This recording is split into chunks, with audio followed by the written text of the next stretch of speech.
वपुर्झा भाग 3मध्ये सर्व प्रेक्षकांचे पुन्हा एकदा स्वागत. चला तर मग सुरू करूया.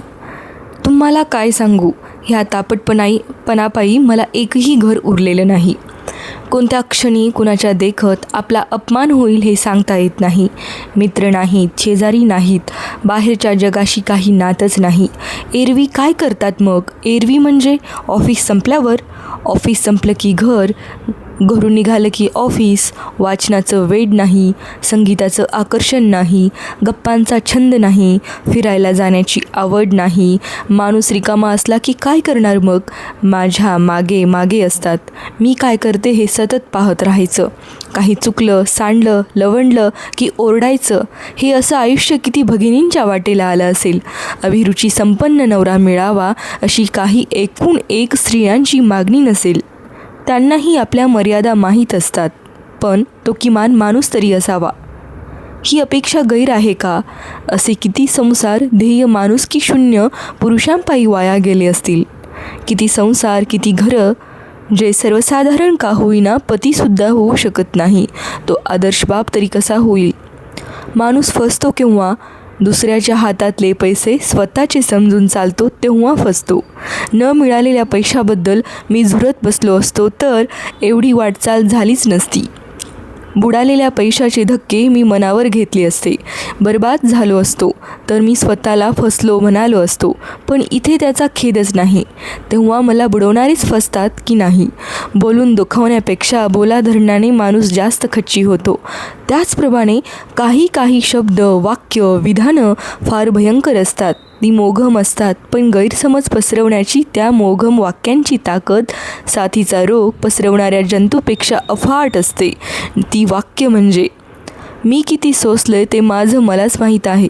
योग्य वेळ आली की मी सगळं बोलणारच आहे, किंवा आता मी गप्प राहून सगळं सहन करायचं ठरवलं आहे.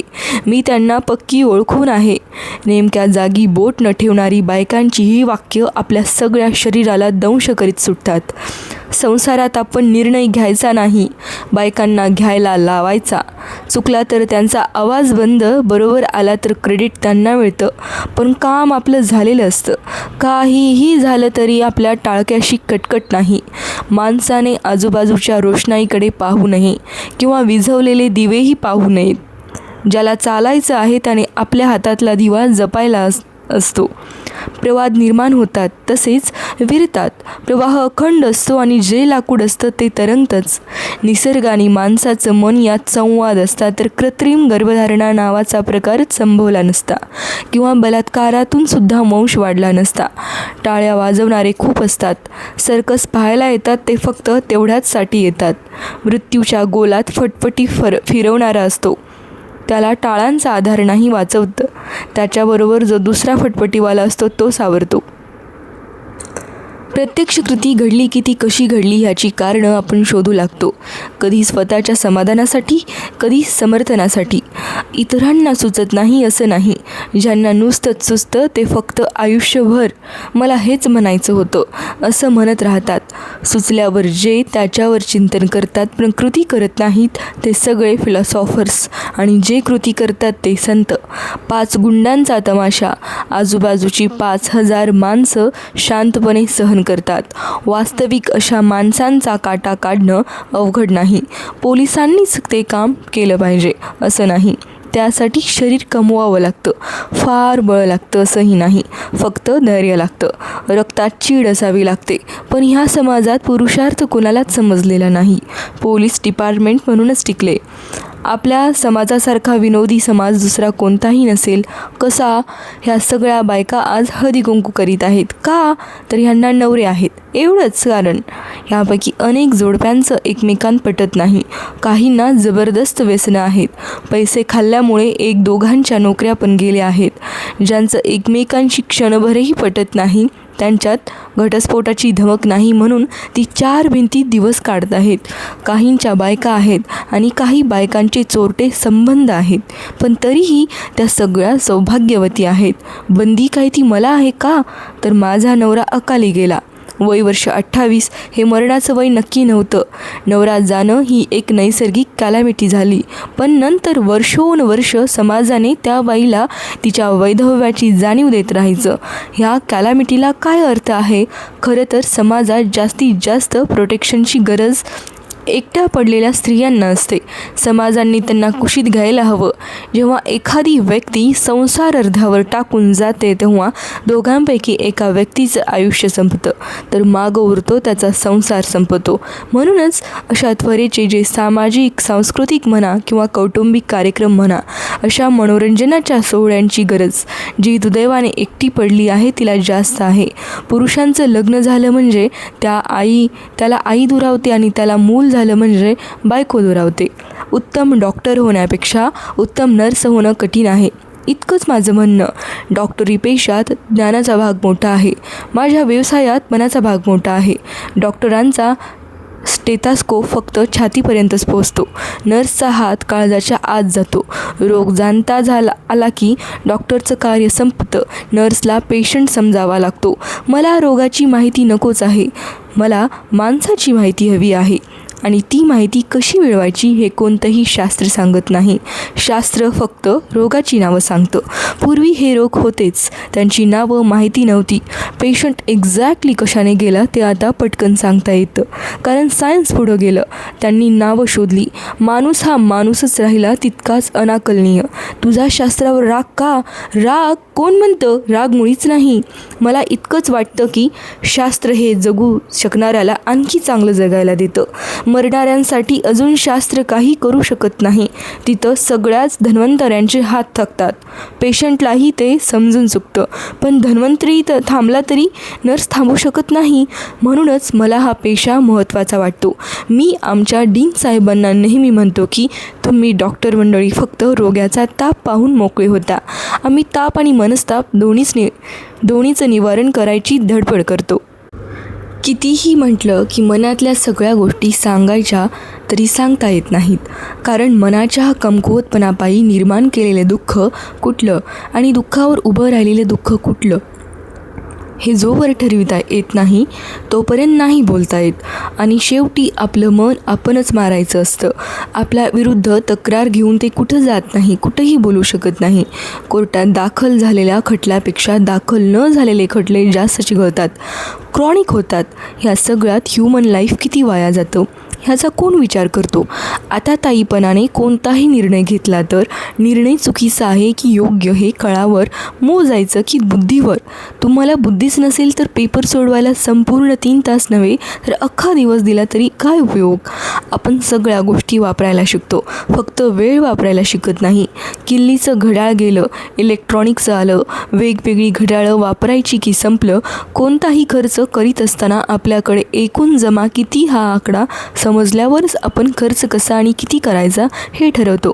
साध्या सिगारेटपासून हा हिशोब स्मोकिंग करणाऱ्यांचा चालतो. पाकिटात 3च सिगारेट्स उरल्या, पूर्ण येईपर्यंत आता ह्या पुरवायच्या, अशी विधानं मी प्रवासात ऐकतो. आणि ह्या उलट अत्यंत महागडी न परवडणारी, खऱ्या अर्थाने ज्याची हानी भरून येत नाही अशी गोष्ट किती उरली आहे ह्याचा हिशोब नसताना आपण जो वारेमाप उधळतो ती गोष्ट म्हणजे आयुष्य.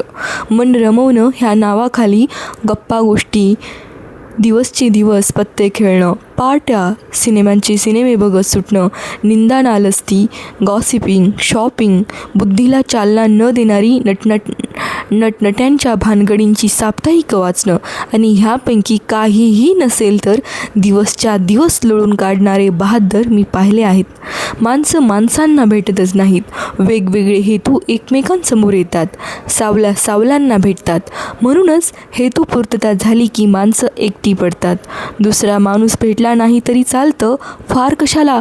सगळेच हेतू संपले की स्वतःच्या आयुष्यातला आजचा दिवस नको वाटतो. ताकद स्पर्शांची असते का आपल्याच मनात जी अनिवार्य ओढ असते तिचं हे सामर्थ्य? जादू शरीरात असते की नावात? 4 सामान्य माणसांनी टाळ्या वाजवल्यानंतर जे वाटतं त्यापेक्षा दुसऱ्या गायकाने पसंतीची थाप मारली तर काहीतरी वेगळं वाटतं. श्रोत्यांमध्ये एखादी जरी संगीतांच्या प्रांतातील नावाजलेली व्यक्ती आढळली तरी घर गाठताच आपण ते अपूर्वाईने पत्नीला सांगत असतो. का? नावाची महती? फक्त नावाचीच महती असते का? असं मुळीच म्हणता येणार नाही. 4 सर्वसामान्य श्रोते प्रेमाने येतात, भक्तीने ऐकतात, विभूतीपूजाही त्यात डोकावत असते. अशी माणसं फक्त समोर चाललेली मैफलच ऐकत असतात. पण ज्या व्यक्तीने संगीताचा व्यासंग केला आहे त्याला स्वरामागील रियाज ऐकू येत असतो. तो कदाचित मैफल ऐकतच नसतो, तो मागची तपश्चर्या पाहत असतो. एक सूर सिद्ध करण्यामागची यातायात आठवत असतो. स्वतःच्या साधनेची तो समोरच्या कलावंतांच्या अभ्यासाची तुलना करीत असतो, साम्य शोधत असतो. स्वरांच्या प्रवासाची सगळी वळणं त्याला तानेतून दिसतात. वरच्या सप्तकातले सूर लावताना जो दीर्घ श्वास घ्यावा लागतो ती स्पंदनं जाणकार प्रेक्षकाला कळत असतात. त्याचा प्रतिसाद म्हणूनच वेगळं चैतन्य देतो. कौतुक कुणी केलं ह्याला महत्त्व प्राप्त होतं. तसंच प्रेमाचं आणि स्पर्शाचं असावं. कातडीचा शरीराचा स्पर्श दुसऱ्या शरीरासारखाच असतो. नवं काही असेल तर त्या स्पर्शामागे ताटकळलेली अनेक वर्षांची प्रतीक्षा, त्यातून उफाळलेला आवेग, उत्कटतेचं तोरण आणि व्यक्तीचं नावही. तो स्पर्श प्रतीक्षेला असतो. प्रतीक्षेशिवाय उत्कटतेला धार येत नाही. आपत्ती पण अशी यावी की त्याचाही इतरांना हेवा वाटावा. व्यक्तीचा कस लागावा, पडून पडायचं तर ठेच लागून पडू नये. चांगलं 2000 फुटावरून पडावं. माणूस किती उंचावर पोचला होता हे तरी जगाला समजेल. बायकोत काय नसतं ते अशा मैत्रिणीत असतं. ह्यासारख्या प्रश्नांची उत्तरं कशी द्यायची?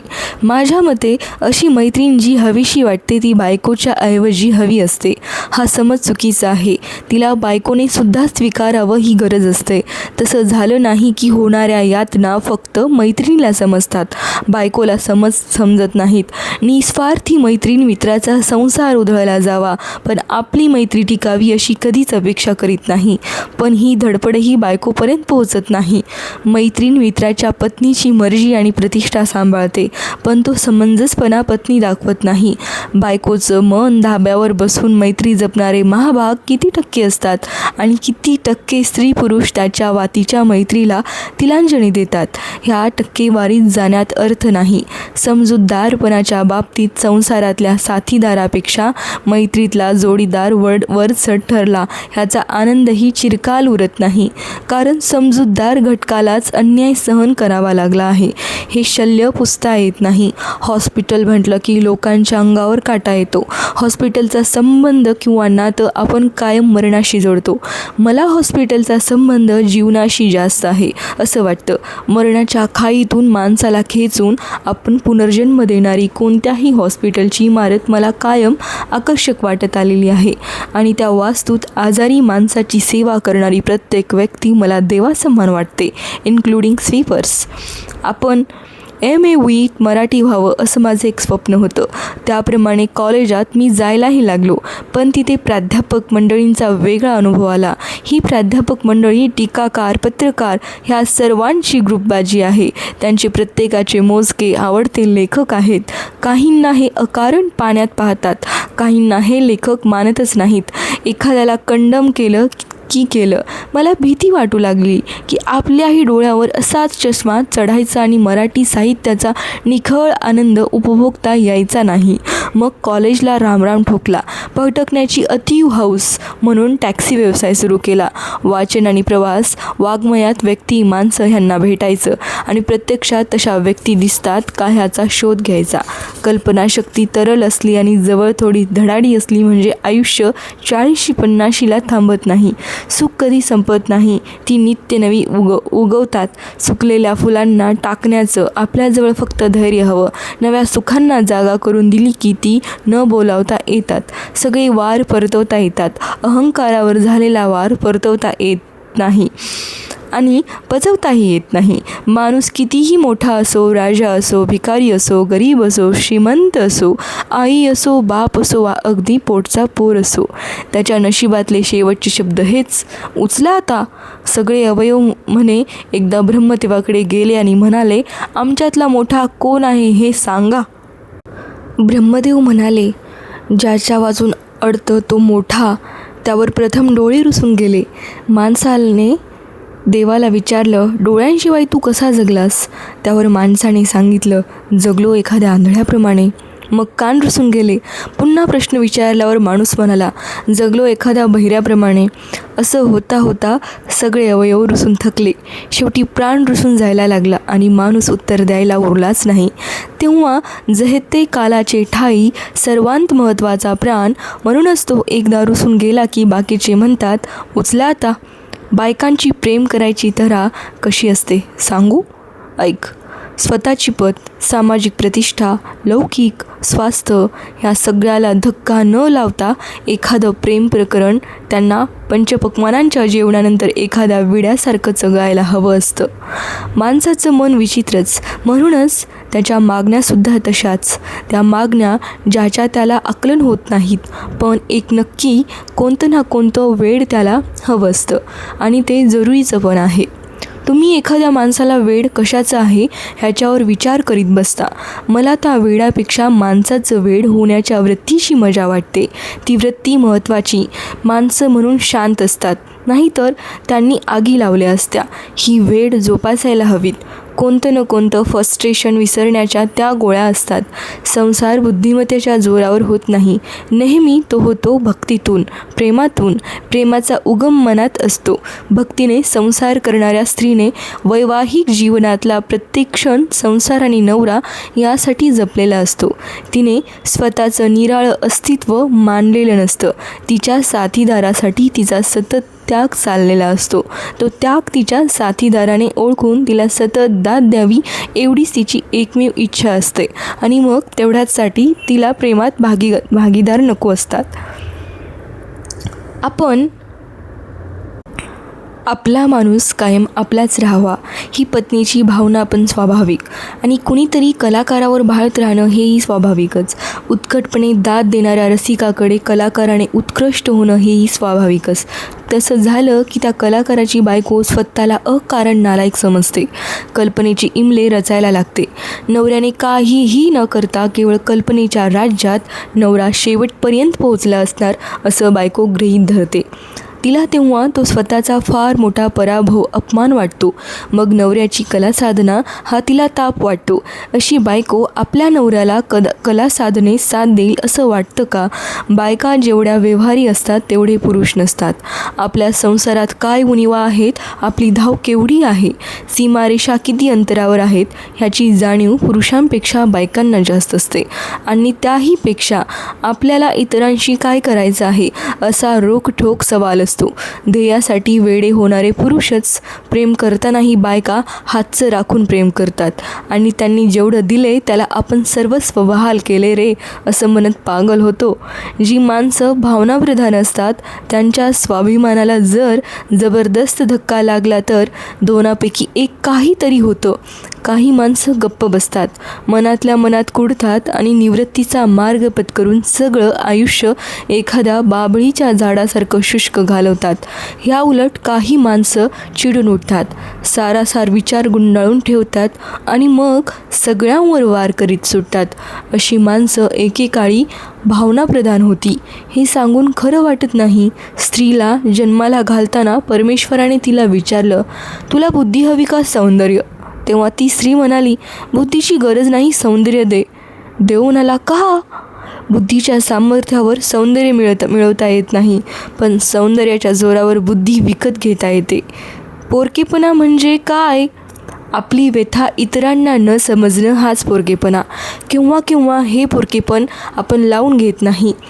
हे असंच असतं आयुष्यात. असं म्हणतो, स्वतःची समजूत स्वतःच घालतो, पण कुठेतरी ठिणगी पडते आणि सगळं खाक होतं.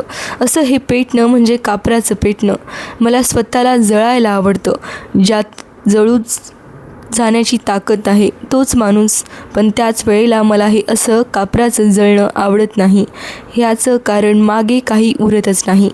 राखेच्या रूपाने का होईना मागं काहीतरी राहायला हवं. त्या राखेतूनच काहीतरी निर्माण होण्याची आशा असते. व्यथासुद्धा कापरासारखी जळता कामा नये. थैलीचं तोंड सुटलं की सुटणारं तोंड घट्ट मिटतात.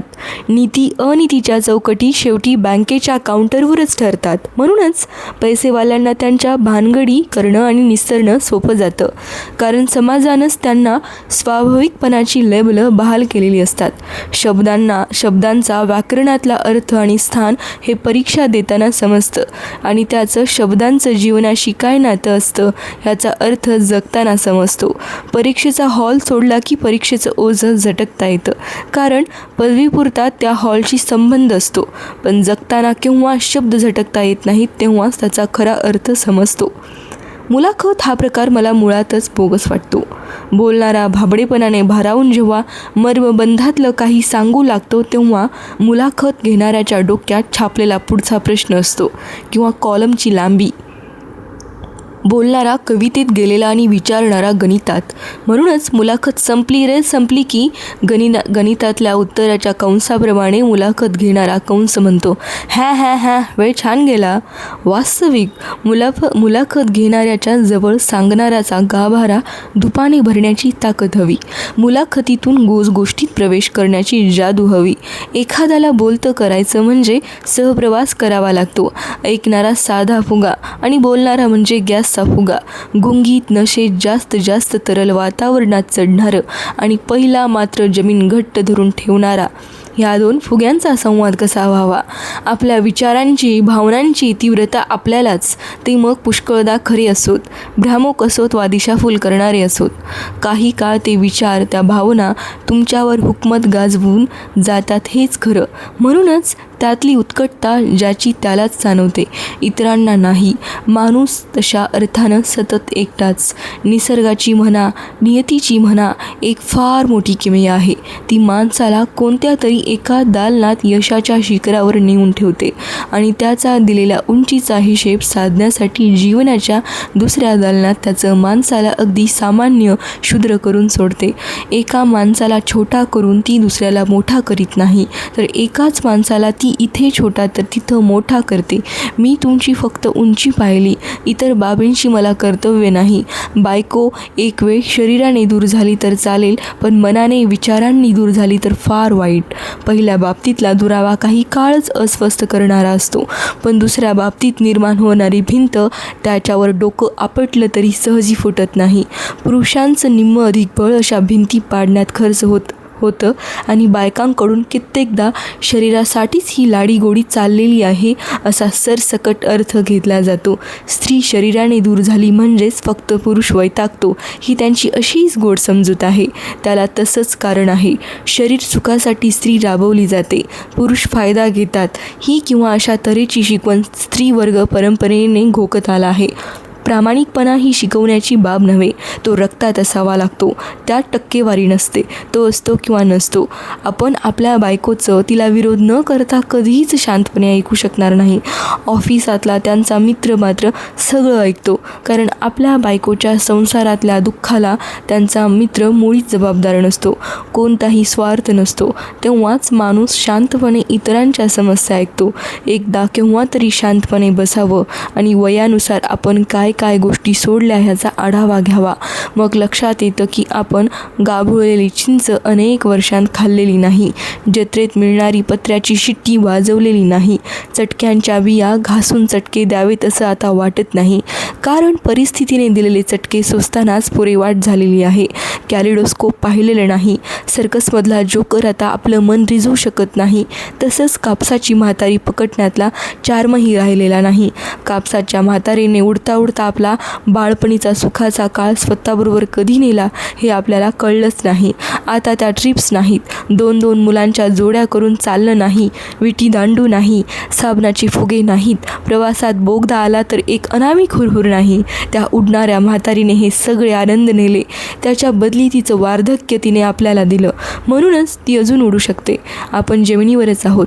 भानगड तर भानगड, तीही खुलेपणाने मांडली की समाज भानगडी सकट पुरुषाला आणि बाईला स्वीकारतो.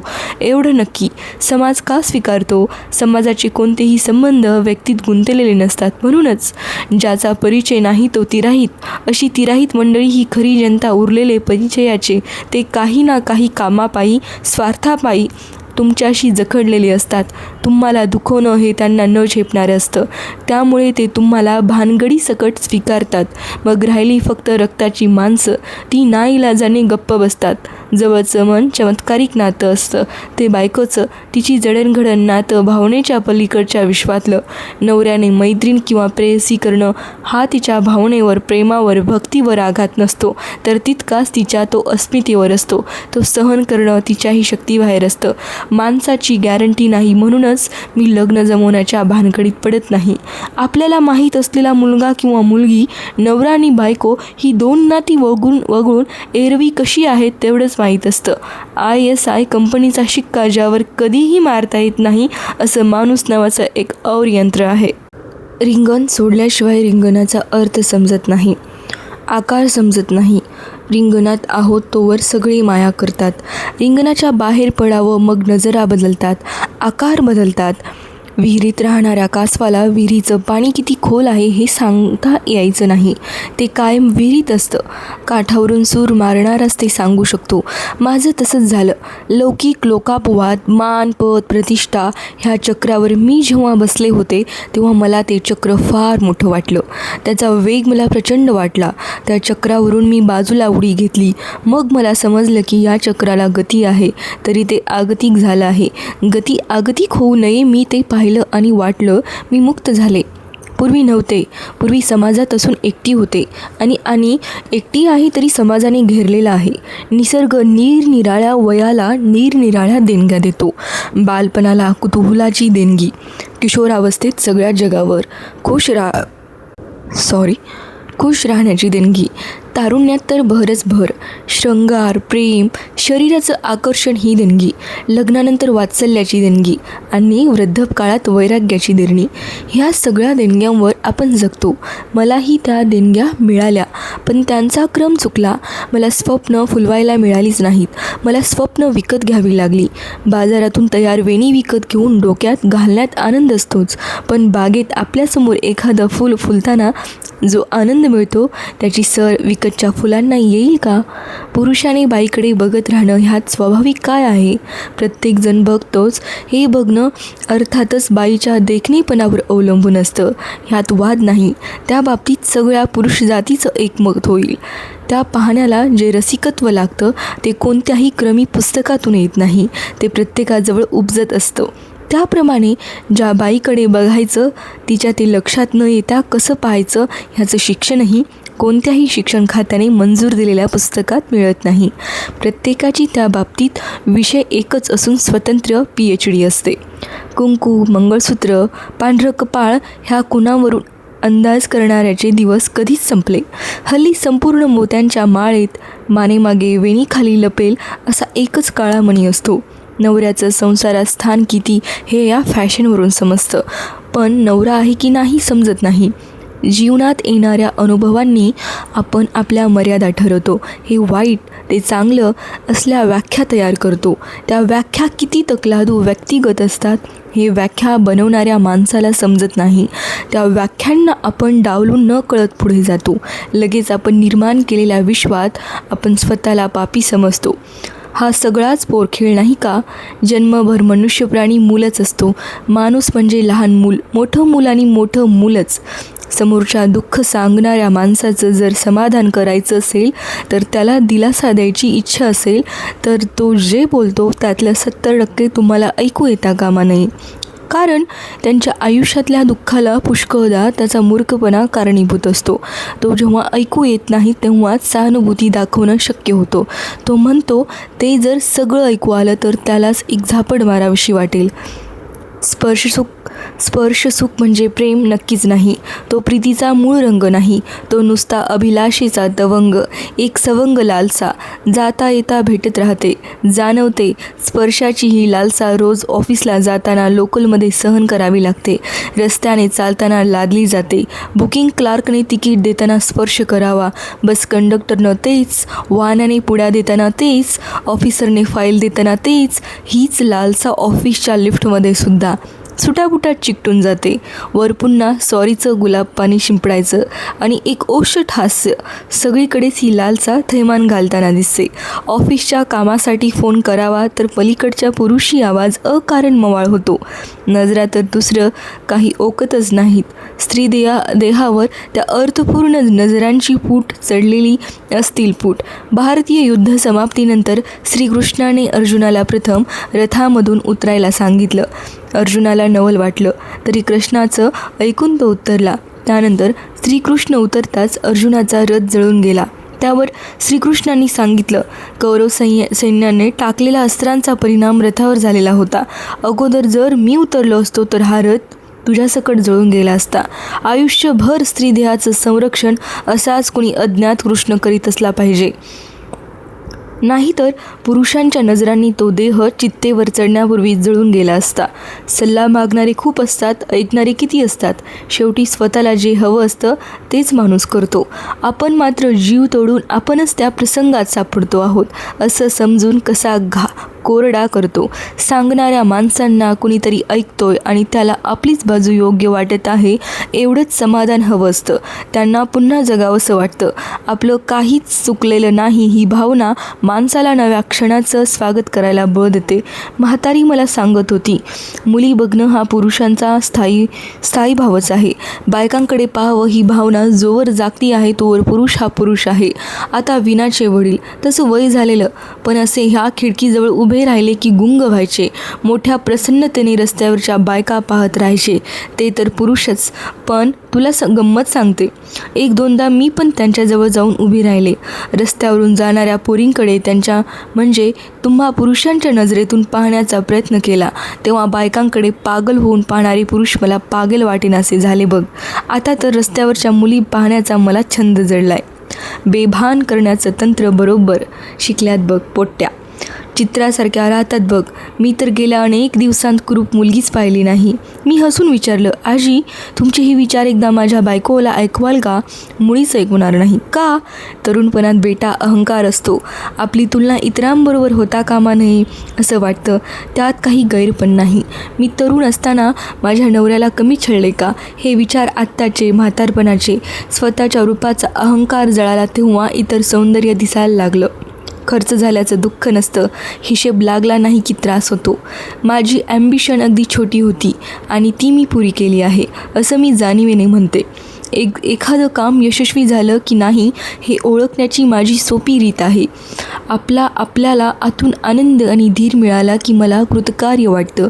मग मी इतरांना त्यांना काय वाटलं, कसं वाटलं हे विचारायला जातच नाही. माणूस पैशांशिवाय जगू शकतो, अब्रू गेली तरी मजेत राहू शकतो, पण खुर्ची गेली की त्याची काय अवस्था होते हे पाहायला असेल तर कोणत्याही सेवानिवृत्त माणसाकडे पहा. माणसाजवळ दोन गोष्टींपैकी एक गोष्ट असायलाच हवी. एक तर दुसऱ्यावर जबरदस्त उपकार करता येतील अशी शक्ती हवी. ती शक्ती नसेल तर दुसऱ्याला जबर उपद्रव देता येईल अशी एखादी यंत्रणा हवी. ह्यापैकी काहीच नसेल किंवा जितक्या प्रमाणात ह्या गोष्टी जवळ असतील तितक्या प्रमाणात तुमचं आयुष्य सोपं किंवा अवघड होईल. कळप करून राहणाऱ्या प्राण्यांत आपण माणसाची गणना करतो ते चूक आहे. माणसं गाव वसवतात म्हणजे काय करतात तर वाडे बांधतात. खोराड्यांचे तिथं माणसं एकमेकांच्या समोर राहतात. वरच्या किंवा खालच्या मजल्यावर राहतात. नाहीतर शेजारी एक विठांची रेघ मारायची. त्या रेघेला रंग मारायचे. एका बाजूला एक रंग, दुसऱ्या बाजूला दुसरा. स्वतःच्या रंगाला अभिरुची म्हणायचं, दुसऱ्याच्या रंगाला एक हुंकार टाकायचा. तुच्छतेचा रंगाला विचारांना, संस्कारांना, आयुष्यालाही संपलं. ह्या पलीकडे आपण एकमेकांसाठी काय करतो? आपण नक्की म्हातारे झालो असं केव्हा समजावं?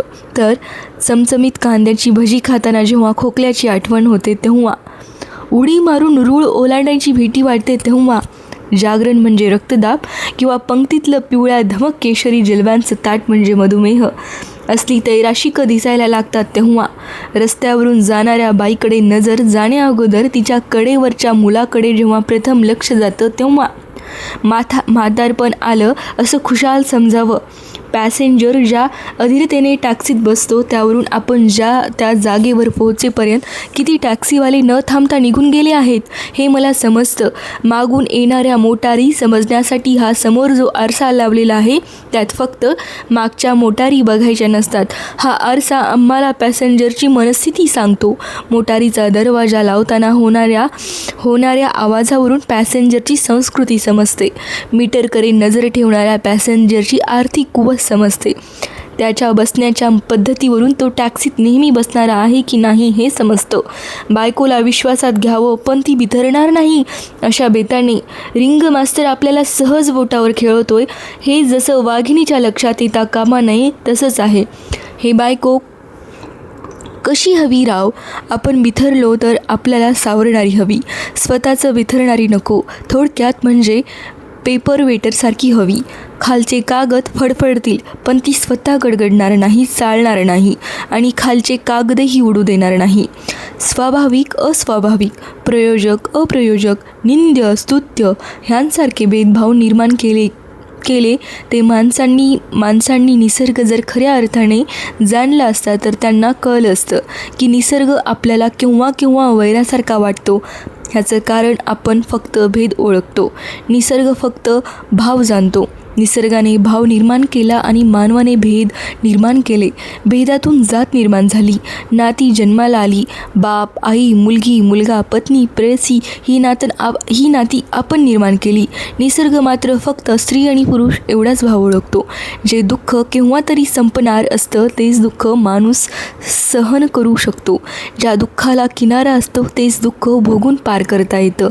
ज्या दुःखाची जात ठरवता येत नाही, ज्या संकटाचं रूप नावात व्यक्त करता येत नाही तेच जास्त भीषण असतं. माणसांच्या अनेक छटांपैकी एखादी छटा प्रकट होण्यासाठी देखील योग्य ती वेळ यावी लागते.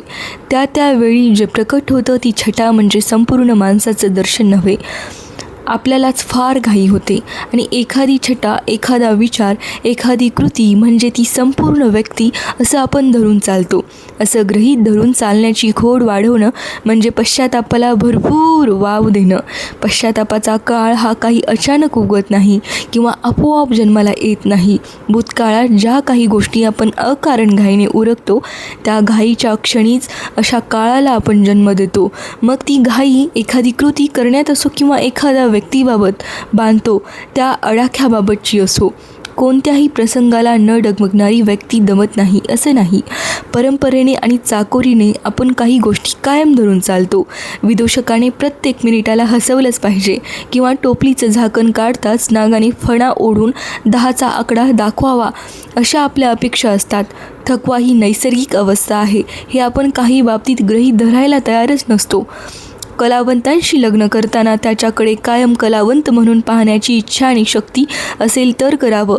संसारात व्यवहारात तो सामान्याहून निराळा वागणार आहे हे गृहीत धरून करावं.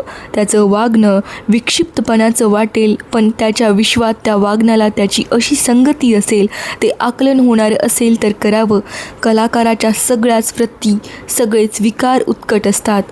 राग, प्रेम, लोभ, अभिलाषा, माया ह्या सगळ्याच संवेदना पराकोटीच्या प्रखर असतात आणि त्यातल्या त्यात कोणत्या संवेदना केव्हा उफाळतील ह्याचे संकेत पण सामान्यांपेक्षा निराळे असतात.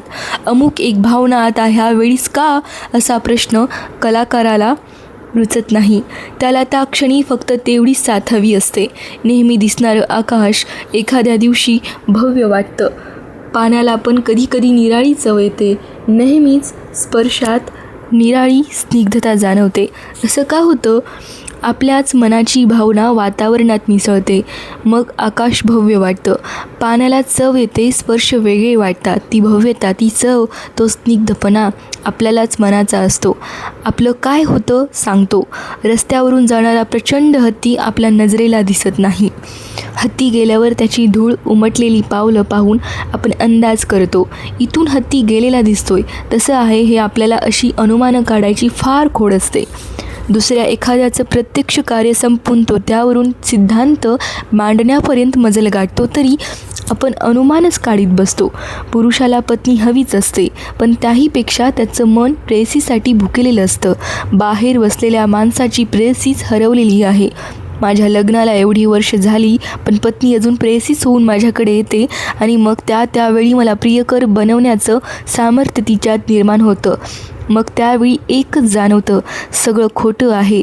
सुशिक्षितपणाचे कपडे घाला, सुसंस्कृतपणाच्या पगड्या घाला किंवा प्रतिष्ठितपणाची समाजातल्या स्थानाची शाल पांघरा, मोठेपणाची झूल अंगावर घ्या, काहीही करा, हे सगळं ढोंग आहे, धूळ फेकणं आहे. शेवटी नर आणि मादी हेच नातं खरं आहे, तेच खरं घरटं आहे. हे भेदून पलीकडे जाण्याची ताकद कुणालाच नाही. खऱ्या भावना, खरी कृती आणि निसर्गदत्त वृत्ती ह्या अडाणी अप्रगल्भ माणसाला जेवढ्या समजतात तेवढ्या आम्हाला समजत नाहीत. शिक्षण मिळवून आपण शब्दांना वाजवीपेक्षा जास्त तरी महत्त्व देतो, नाहीतर त्याला पूर्ण न्याय तरी देऊ शकत नाही. अडाणी माणसं जे मनात येतं ते दाखवून मोकळी होतात. सुखामागे माणूस पळतो, पळताना पडतो, ठेचकाळतो, पस्तावून परततो. तो त्याचा परतण्याचा काळ म्हणजे खरा सौख्याचा काळ. नेमक्या त्या काळात त्याला साथ मिळत नाही, सावलीची वाण पडते, व्यथेला श्रोता मिळत नाही, त्याला कोणी जवळ करीत नाही. असामान्य असं काही नसतं. ज्याला जसं परवडेल तसा तो राहतो. पूजेसाठी कोणी फुलं घेतो, कोणी सुवर्ण घेतो. स्वतःच्या कृतीप्रमाणे तो साधन निवडतो. ती गौण नसतानाच ती नाममात्र असतात. प्रश्न असतो भक्तिभावाचा. 100 वर्ष तप करून शंकराला एक क्षीर अर्पण करणारा लंकाधिपती असतो, तर तुळशीच्या पानावर दैवत्वाला जिंकणारेही असतात. प्रत्येक वेळेला रडणाऱ्याचं सांत्वन करता येतच असं नाही. अर्थात रडणाऱ्याला त्याची जाणीव नसते. केव्हाही आपले डोळे कोरडे करायला आपली आवडती व्यक्ती जवळ यावी असं तिला वाटतं. पण काही वेळेला रडणाऱ्या माणसापेक्षा सांत्वन करणाऱ्या माणसावरच जास्त ताण पडतो. ज्योतीपेक्षा समयी जास्त तापत नाही का? 2 माणसांना जवळ आणूया असं निव्वळ ठरवून ती एकमेकांच्या जवळ येत नाहीत. ती मग सख्खी भावंड असली तरी. रंगाच्या पेटीत कितीतरी रंग एकत्र असतात. एकाच मातीतून बनलेलं रंग, एकाच पेटीत राहणारे पण त्यातले फार थोडे रंग दुसऱ्या रंगात चांगले एकरूप होतात. ह्याला कुणी का म्हणून विचारलं तर काय सांगायचं? तर याच्यानंतरचं आपण पाहूया भाग 4मध्ये. जर तुम्हाला व्हिडिओ आवडला असेल तर चॅनलला लाईक, सबस्क्राईब आणि शेअर करण्यासाठी विसरू नका. आणि तुमची मतं ही कमेंट बॉक्समध्ये नक्की सांगा. चला तर मग भेटूया भाग 4मध्ये.